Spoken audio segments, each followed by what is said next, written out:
Black Beauty, by Wright Sewell. Chapter 2. The Hunt. Before I was 2 years old, a circumstance happened, which I have never forgotten. It was early in the spring. There had been a little frost in the night and the light mist still hung over the plantations and meadows. I and the other colts were feeding at the lower part of the field, when we heard, quite in the distance, what sounded like the cry of dogs. The oldest of the colts raised his head, pricked his ears, and said, "There are the hounds," and immediately cantered off, followed by the rest of us to the upper part of the field, where we could look over the hedge and see several fields beyond. My mother and an old riding horse of our master's were also standing near, and seemed to know all about it. "They have found a hare," said my mother, "and if they come this way, we shall see the hunt." And soon the dogs were all tearing down the field of young wheat next to ours. I never heard such a noise as they made. They did not bark, nor howl, nor whine, but kept on a yo, yo, oh, oh, yo, yo, oh, oh, at the top of their voices. After them came a number of men on horseback, some of them in scarlet coats, all galloping as fast as they could.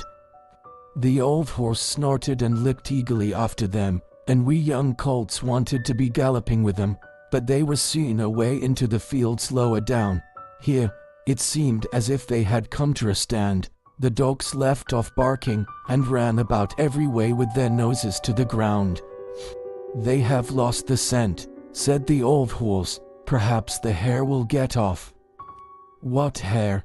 I said. "Oh, I don't know what hare. Likely enough it may be one of our own hares out of the plantation.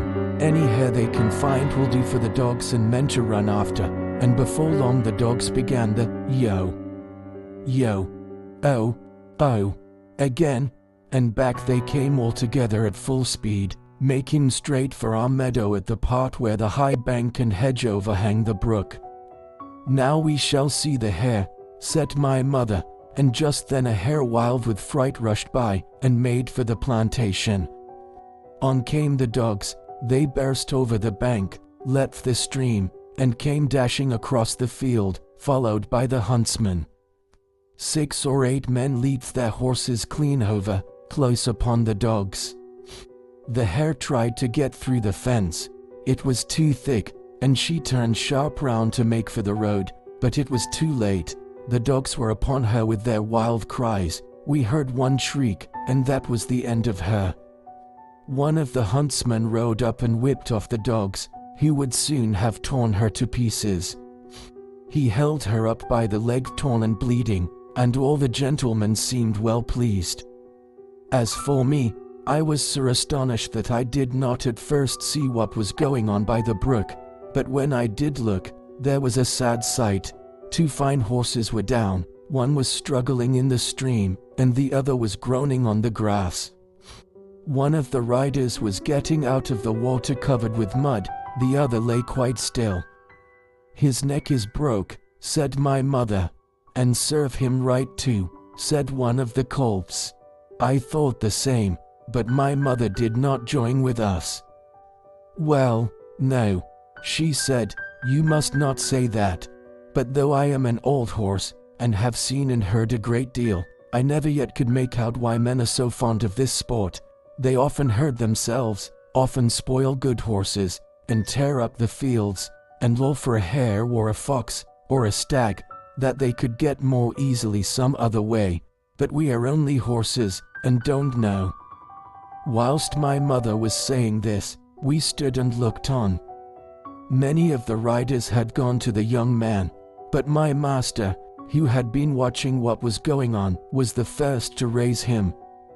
His head fell back and his arms hung down, and everyone looked very serious. There was no noise now. Even the dogs were quiet, and seemed to know that something was wrong. They carried him to our master's house. I heard afterwards that it was young George Gordon, the squire's only son, a fine tall young man, and the pride of his family. There was now riding off in all directions to the doctor's, to the farrier's, and no doubt to Squire Gordon's, to let him know about his son. When Mr. Bond the farrier came to look at the black horse that lay groaning on the grass, he felt him all over, and shook his head. One of his legs was broken. Then someone ran to our master's house and came back with a gun. Presently there was a loud bang and a dreadful shriek, and then all was still. The black horse moved no more. My mother seemed much troubled. She said she had known that horse for years, and that his name was Rob Roy. He was a good bold horse, and there was no vice in him. She never would go to that part of the field afterwards. Not many days after, we heard the church bell tolling for a long time, and looking over the gate we saw a long strange black coach that was covered with black cloth and was drawn by black horses. After that came another and another and another, and all were black, while the bell kept tolling, tolling. They were carrying young Gordon to the churchyard to bury him. He would never ride again. What they did with Rob Roy I never knew, but 'twas all for one little hare.